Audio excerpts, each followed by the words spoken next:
Pauta de análisis. Pauta 100.5.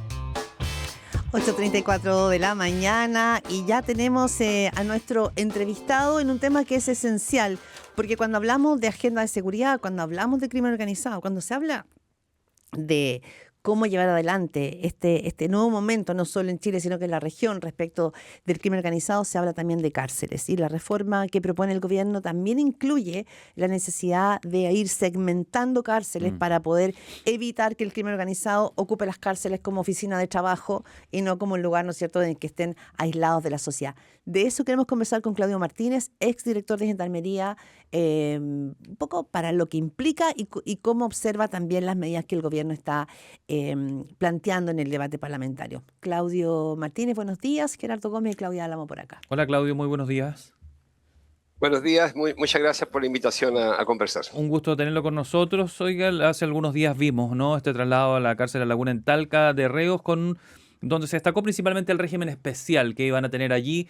Mi pregunta es, ¿las leyes actuales, cómo está la normativa actual, permite este régimen especial de manera permanente, inapelable? Es decir, que no existe un recurso judicial, por ejemplo, para sacarlos de ahí, un recurso de amparo para sacarlos de ahí y volverlos a un régimen más suave o trasladarlos de penal. ¿Se puede tener para siempre una persona bajo ese régimen actualmente? No, actualmente lo que hay es el reglamento de Gendarmería, que establece una amplia gama de medidas restrictivas, entre otras cosas. Por ejemplo, señala que Gendarmería está facultado para interferir las comunicaciones escritas y orales de los presos, lo cual significa eventualmente una visita por locutorio o escuchar las conversas que tienen entre ellos.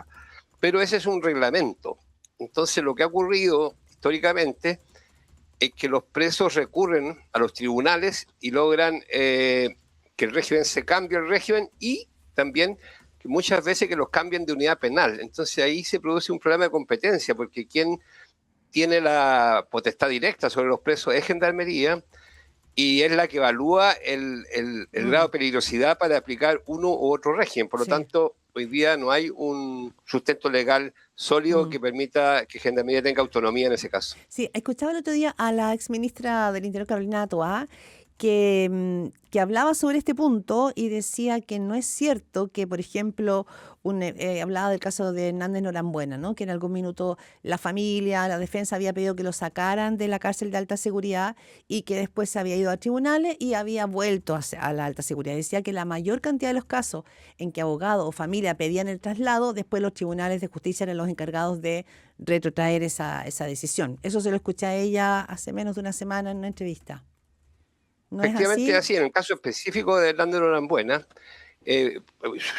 sucedió una situación, a mi juicio, un poco anómala, porque un juez o jueza, creo que fue, pidió un informe a un departamento de derechos humanos de Gendarmería directamente. No lo hizo a través del conducto regular, que es el director. Por lo tanto, no hubo la posibilidad que Gendarmería explicara las razones de la reclusión de Hernández Norambuena en la cárcel de alta seguridad en un régimen restrictivo.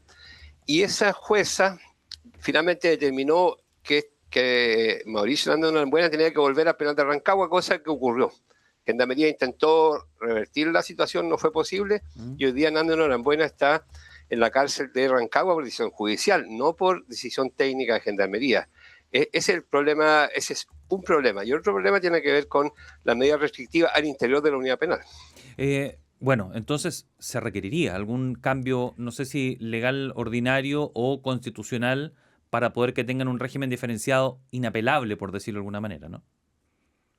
Mire, aquí hay una especie de contienda de competencia. ¿Quién tiene la potestad sobre el manejo de los presos? Y cuando interfiere el Poder Judicial, antiguo, muchos años atrás, intervino incluso el Parlamento. En una decisión, cuando fue a la cárcel de alta seguridad, estaban los frentistas y los miembros de Lautaro, el Parlamento, a través de la Comisión de Derechos Humanos, emitió un informe condenando el régimen. Entonces, naturalmente, se requiere una estructura legal sólida que impida, ¿cierto?, que agentes externos al sistema de seguridad de Gendarmería, en este caso, vulneren o alteren decisiones que son de carácter técnico, no son de carácter político, por lo tanto, ni tampoco judicial. Claudio Martínez, su experiencia, porque lo que está en curso y que quedó del gobierno anterior fue esta reforma a Gendarmería. Y también, es decir, hemos visto que las figuras del Tren de Aragua, por ejemplo, están en penales de alta seguridad. ¿Por qué se requiere un cambio en la Constitución, como ha planteado el presidente, para que las cárceles en Chile operen de verdad en contra del crimen organizado? Yo no soy constitucionalista No, y no, pero en no su tengo... Sí, experiencia, ¿por qué se requiere mi una experiencia reforma? se requiere porque el reglamento de gendarmería actualmente y el sistema de cumplimiento de pena está construido sobre la base de la igualdad de oportunidades, la igualdad de trato en definitiva. Y por lo tanto las medidas restrictivas están dentro de un margen que conserva esa igualdad de trato y eso es lo que produce los problemas que conocemos. Por lo tanto, porque aquí hay un tema excepcional, o sea, el diseño del sistema carcelario está pensado para otro tipo de preso, un preso que yo califico como pasivo. Hoy día tenemos una delincuencia, un delincuente activo al interior de la cárcel, por lo tanto requiere una norma especial porque es una situación nueva que no habíamos enfrentado y que hoy día está perturbando, tal como decía usted, los presos por defecto instalan su oficina dentro de la cárcel. Mire, se elimina un elemento que es muy perturbador para cualquier delincuente. Al no estar libre, estar preso, saca un tema que está prófugo, que ya le saca una carga enorme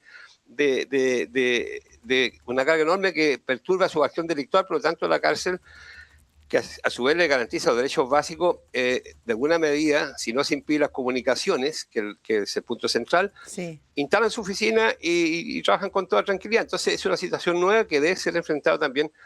Además, hay legislaciones comparadas. En Italia se hizo esto con las mafias y finalmente tuvo un resultado positivo. Ahora, respecto a la reforma, quisiera hacer un punto ahí. La reforma que traspasó a Gendarmería al Ministerio de Seguridad Pública Sí. tiene un aspecto que yo creo que va a entrar en el debate y es necesario analizar próximamente, porque establece la creación de un servicio de reinserción a cargo del Ministerio de Justicia. Y ahí se puede reproducir la situación que hoy día está pasando, en la cual van a haber dos servicios, Gendarmería y este servicio de rehabilitación, trabajando sobre un mismo sujeto que es un preso o una cárcel. Eso puede causar a futuro también problemas, porque en definitiva va a haber un juicio y una interacción de un servicio que no es Gendarmería sobre presos que eventualmente requieren un régimen especial. Por lo tanto, son temas que en el debate parlamentario y en la conversación entre expertos deben ir siendo Sí. aclarados, en definitiva. Sí, complejo de todos modos, Claudio Martínez, porque ha estado con nosotros acá el ex ministro de Seguridad, Luis Cordero, hablando, ¿no? De que a este gobierno le toca llevar adelante esta reforma a Gendarmería, que recordemos que fue el año pasado muy discutida, incluso resistida por algunos funcionarios de Gendarmería por todos los cambios que traía. Pero usted dice que bueno, está recién en marcha, a este gobierno le ha tocado ponerla en marcha. ¿Usted cree que hay algunos cuestionamientos o que se duplican funciones y que puede algo así, ¿no? Yo creo que la ley que traspasó a Gendarmería, la reforma constitucional, dejó establecida esa suerte de norma que yo creo que hay que remirarla, en definitiva. No, es claro que dos instituciones trabajando sobre un mismo sujeto va a causar problemas. Eso es evidente. O sea, Gendarmería tiene que tener la potestad del 100% del trabajo con los presos. Ahora, hay un tema ahí. Hay una suerte de idea de fondo que Gendarmería se dedique solamente a la custodia y este servicio se dedique al tema de la rehabilitación. Los gendarmes y los funcionarios de Gendarmería, oficiales y suboficiales, por muchos años han desarrollado también un área en sus funciones relativas a lo que son procesos de rehabilitación. Por lo tanto, yo creo que este servicio de reinserción lo que tiene que hacer es focalizarse en a quienes cumplen pena en libertad, porque son sobre 60.000 esas personas que están cumpliendo condena en libertad y muchos de ellos no tienen el apoyo suficiente para poder reinsertarse. Por lo tanto, es un tema que yo creo que la discusión debería abrirse en este sentido porque es un tema bien, bien complejo. Usted escucha a Claudio Martínez, director de Gendarmería, conversando con Pauta de Análisis. ¿Cómo ve el debate o la postura a favor del tema de los derechos humanos de los reos versus lo estricto que tienen que ser las medidas de seguridad, sobre todo, digamos, a los líderes criminales, ¿no? A los más peligrosos de todos? Bueno, el principal derecho que pierde un condenado es la libertad, en definitiva. Y cuando los ciertos derechos, como el derecho a la visita, el derecho a la encomienda, el derecho incluso a ingresar alimentos, son mal utilizados porque son utilizados como una herramienta para cometer nuevos delitos, yo creo que tienen que ser restringidos. No significa una violación de los derechos humanos porque los derechos humanos están garantizados, entre otras cosas, por la calidad de infraestructura, eso es bien importante, Segundo, hay unas normas mínimas que son bien restrictivas. Uno piensa que son más laxas de las Naciones Unidas y que cautelan el tema de los derechos humanos, y Gendarmería se atiene a esas normas, que establece 1 o 2 horas por patio al día, por ejemplo. Entonces, el principal derecho es el derecho a la libertad, que se restringe. El derecho a la comunicación con su familia no va a estar restringido, solo que se va a hacer a través de un locutorio, como se ve en muchas películas, ¿cierto? En definitiva, pero yo tengo una posición frente al tema. Cuando los derechos de los presos, entre ellos estos derechos que podrían ser calificados como derechos humanos, son utilizados para cometer delitos y afectar a personas inocentes, esos derechos tienen que ser restrictivos. Tienen que ser limitados. Tampoco entiendo que van a ser anulados en un 100%, salvo en casos extremos, pero yo creo que aquí opera un bien común, que es la seguridad de la sociedad. Claudio Martínez, en su experiencia como exdirector de Gendarmería, 2 cosas. Uno, cuando usted tiene una sobrepoblación, lo hemos conversado acá también con el ministro de Seguridad, Martín Arrau, más de un 60%, o sea, lo que deberíamos tener en Chile, no sé, un 42%, tenemos un 60% de personas en la cárcel. ¿Se pueden resguardar esos derechos humanos en infraestructura? Uno ve que la gente duerme en rucos, es decir, que las imágenes que uno ve de las cárceles en Chile no son lugares... no sé, Amable. ni siquiera amable, No, o sea, sí. mínimos, ¿no? Mínimos. Eso Bueno, por una parte. Y segundo, ¿qué tan expuestos están los gendarmes también cuando hablamos de crimen organizado? Bueno, 2 cosas. Uno, por defecto, evidentemente que el Estado, al ser incapaz, ¿cierto?, de tener condiciones dignas para los presos, está violando los derechos humanos. Eso es así. Pero no es una acción premeditada, que es el caso cuando existe la violación de derechos humanos del Estado, por ejemplo, el Estado dictatorial, como ocurrió en Chile en el periodo de la dictadura. Esto es por defecto, por carencia, es una deuda del Estado, pero no hay una definición Sí. expresa de voluntad respecto a ello. Por lo tanto, es un tipo de derecho humano que se vulnera de manera muy distinta a la forma clásica. Ahora, los gendarmes, efectivamente, también los gendarmes están todo el día en contacto con los delincuentes. Y en esas cárceles, con lo que usted señala, altamente hacinadas, llenas de rucos, en condiciones que a veces miserables, naturalmente que la labor de ese gendarme es una labor muy compleja, y por lo tanto también ahí el sistema, estos regímenes especiales y en general el régimen de gendarmería, de poner especial atención a los gendarmes, porque los gendarmes están sujetos a varios riesgos. Uno en su vida, que afortunadamente ocurre tarde en tarde. Otro, están sujetos a ser corrompidos, ya sea por voluntad propia y a veces por extorsión. Entonces, junto con diseñar estos regímenes de alta seguridad, también debe haber una especial atención en los protocolos de los gendarmes y establecer medidas en lo posible, porque también aquí hay escasez de recursos humanos, que resguarden a los gendarmes en su seguridad y la de sus familias. Entonces, este es un tema al cual se requiere, hay que meterle, como digo yo, bastante inteligencia, porque es un tema bien complejo. Pero yo creo que se está avanzando en la línea correcta, esa es mi conclusión. Podemos decir ahora que en base a esas pésimas condiciones donde están los reos en general en Chile, versus los que están en estas cárceles, como la cárcel de La Laguna en Talca, ¿están en mejores condiciones los de Talca pese a que están con medidas muy estrictas de reclusión? Digo, desde el punto de vista de la dignidad de la persona. Por lo que se ha visto en la noticia, efectivamente es así. O sea, la cárcel de La Laguna no puede compararse con la penitenciaría, que es el ejemplo más extremo. Por lo tanto, lo que define una cárcel como de alta o baja seguridad, más que la infraestructura, más que la calidad de infraestructura, es el régimen. El régimen es definitivamente el punto central de la gestión penitenciaria. Ahora, esta cárcel nueva, naturalmente, si alguien lo mirara de otro punto de vista con más prejuicio, podría decir que esos presos están en un privilegio, digamos.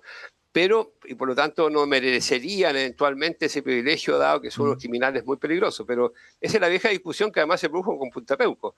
Pero en definitiva, lo que tiene que hacer Gendarmería y el Estado es mejorar las condiciones carcelarias, y La Laguna responde a ello, más allá de la gravedad de los delitos de los presos que están internados en esa cárcel. Por lo tanto, La Laguna, de alguna manera, representar el futuro de lo que es la infraestructura carcelaria. Con respecto al sistema de reclusión, pero también de reinserción, ¿Usted tiene alguna convicción respecto a eso? Con respecto a los líderes de bandas criminales muy peligrosos que siguen tratando de delinquir desde dentro, que siguen tratando de influir, de tener el poder y control dentro de los penales. ¿Usted ve la posibilidad de reinserción de un integrante del Tren de Aragua, por ejemplo? Mire, es bien difícil, ¿eh? No es fácil la reinserción, aunque hay algunos ejemplos de miembros del cartel de Medellín que hoy día incluso han dado charlas respecto de prevención del futuro del delito.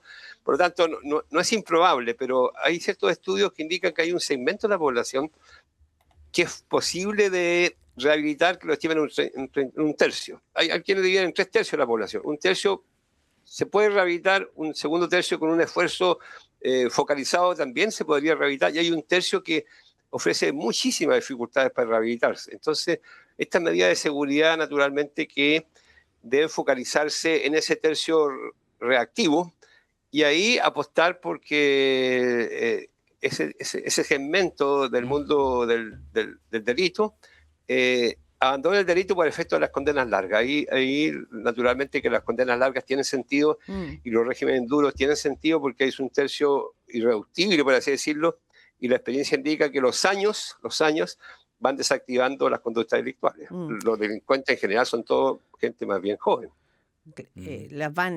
Van bajando las posibilidades si es que usted tiene un sistema de prevención adentro de las cárceles, pero si tiene hacinamiento y probablemente quizás no tiene la posibilidad de, como dice Gerardo, de que un líder del Tren de Aragua salga a la cárcel y empiece a dar charlas motivacionales para cambiar su destino, porque es como una escuela del delito.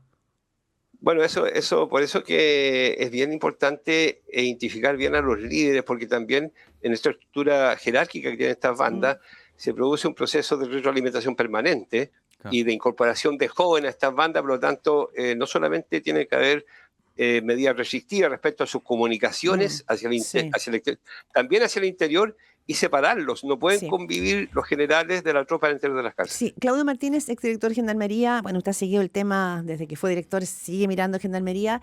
Hace poco en Tolerancia Cero el ministro de Seguridad, Martín Arraiz, comparaba, y creo que Rocío Montes, la periodista, le preguntaba si le parecían mejores las cárceles de Nayib Bukele que la de Chile. Y él decía algo así como que él preferiría estar más bien en una cárcel de allá.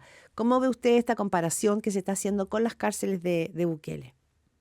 En el caso chileno. Yo creo que son totalmente distintos. Las cárceles de Bukele son unos galpones, ¿cierto? Donde están hacinados, también están hacinados los presos, están todo el día inmovilizados, están todo el día contemplando una actitud totalmente pasiva. Probablemente lo que ocurre ahí debe ser un grado de neurosis de palabras mayores. O sea, yo creo que no son comparables, más allá de las condiciones paupérrimas de la penitenciaría. Claro, uno podría ponerse en el papel de uno donde preferiría estar preso, pero en la cárcel de Bukele hay una profesa intención del Estado de someterlo a un tipo de reclusión que significa, además, amedrentar a ese condenado. Eso no ocurre en Chile. Por defecto uno podría entender que algo de eso ocurre, pero no es una voluntad del Estado. Muy bien, Claudio Martínez, exdirector de Gendarmería. Seguramente vamos a volver a tener pronto otra entrevista con usted porque vamos a tener que ir viendo cómo va quedando todo el sistema, ¿no? Los cambios que se van a hacer en seguridad y cómo va a impactar el sistema penitenciario en Chile. Le agradecemos mucho su disposición. No, cuando guste. Muchísimas gracias. Gracias, Claudio. Que esté muy bien.